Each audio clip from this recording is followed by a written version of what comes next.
ਤੁਸੀਂ ਵੇਖ ਰਹੇ ਹੋ ਪੰਜ ਦਰਿਆ ਨਿਊਜ਼। ਬੈਂਗਲੌਰ ਦੇ ਵਿੱਚ ਅਰਵਿੰਦ ਕੇਜਰੀਵਾਲ ਨੇ ਬਿਆਨ ਦਿੱਤਾ ਹੈ ਕਿ 75 ਸਾਲ ਦੀ ਆਜ਼ਾਦੀ ਦੇ ਬਾਅਦ ਵੀ ਕਿਸਾਨਾਂ ਦਾ ਅੱਜ ਵੀ ਬੁਰਾ ਹਾਲ ਹੈ।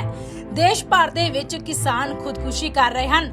ਛੋਟਾ ਕਿਸਾਨ ਇੰਨੀ ਗਰੀਬੀ ਦੇ ਵਿੱਚ ਜਿਉਂਦਾ ਹੈ। ਦੇਸ਼ ਦੀ 45% ਦੀ ਆਬਾਦੀ ਖੇਤੀ ਤੇ ਨਿਰਭਰ ਹੈ। ਇਹ ਆਬਾਦੀ ਜੇਕਰ ਠਾਣ ਲਵੇ ਤਾਂ ਵੱਡੀ ਤੋਂ ਵੱਡੀ ਸਰਕਾਰ ਵੀ ਡਿੱਗ ਸਕਦੀ ਹੈ। ਦੋਸਤੋ, ਅਰਵਿੰਦ ਕੇਜਰੀਵਾਲ ਨੇ ਅੱਗੇ ਕੀ ਕੁਝ ਕਿਹਾ, ਤੁਸੀਂ ਆਪ ਹੀ ਸੁਣੋ। उसी तरह से केंद्र सरकार को अहंकार था, उनको लगता था वो कुछ भी कर सकते हैं।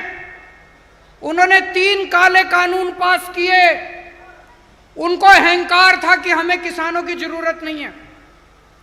केंद्र सरकार को बहुत समझाया, किसानों से पंगे मत लो, किसान अगर सड़क पे उतर गए तो तुम्हारी सरकार हिल जाएगी।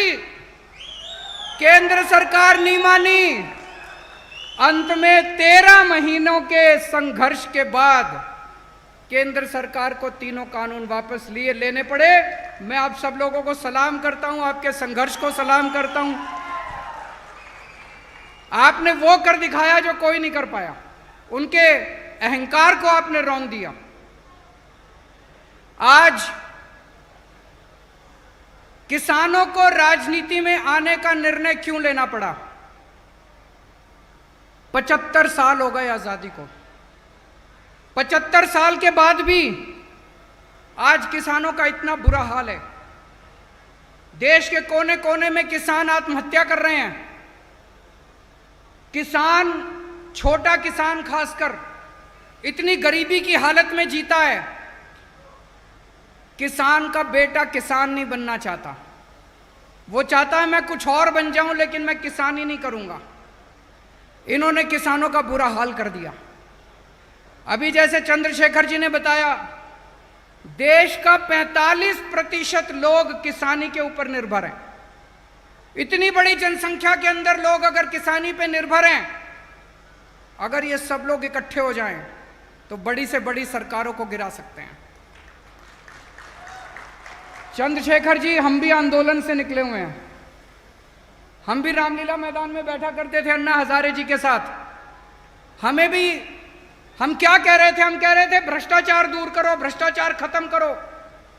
उन्होंने हमें चैलेंज किया, बोले केजरीवाल जी भ्रष्टाचार दूर करना है तो चुनाव लड़ो, राजनीति में आओ, खुद चुनाव लड़ लो।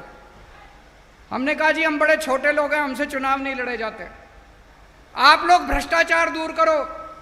उन्होंने कहा नहीं, आप चुनाव लड़ो और आओ और आप सिस्टम बदलो। मैंने उनको बार बार कहा, इस देश के आम आदमी को मत ललकारो। ये जो आम आदमी बैठा है ना, ये आम आदमी बड़ा पावरफुल है।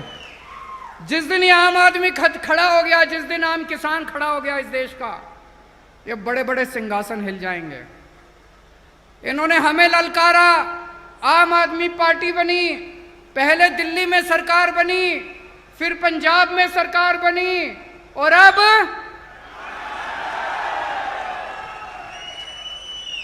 अब कर्नाटक में सरकार बनानी है। बनानी है कि नहीं बनानी है? दोनों हाथ खड़े करके बताओ, कर्नाटक। अभी मैं सुन रहा था, चंद्रशेखर जी बोल रहे थे इसके पहले वाली सरकार 20% की सरकार थी, अभी वाली सरकार 40% की सरकार है। दिल्ली में 0% की सरकार है। और ये मैं नहीं कह रहा, दिल्ली में कट्टर ईमानदार सरकार है। 1 पैसे की रिश्वत नहीं लेते, 1 पैसे की। ਤੁਸੀਂ ਵੇਖਦੇ ਰਹੋ ਪੰਜ ਦਰਿਆ ਨਿਊਜ਼।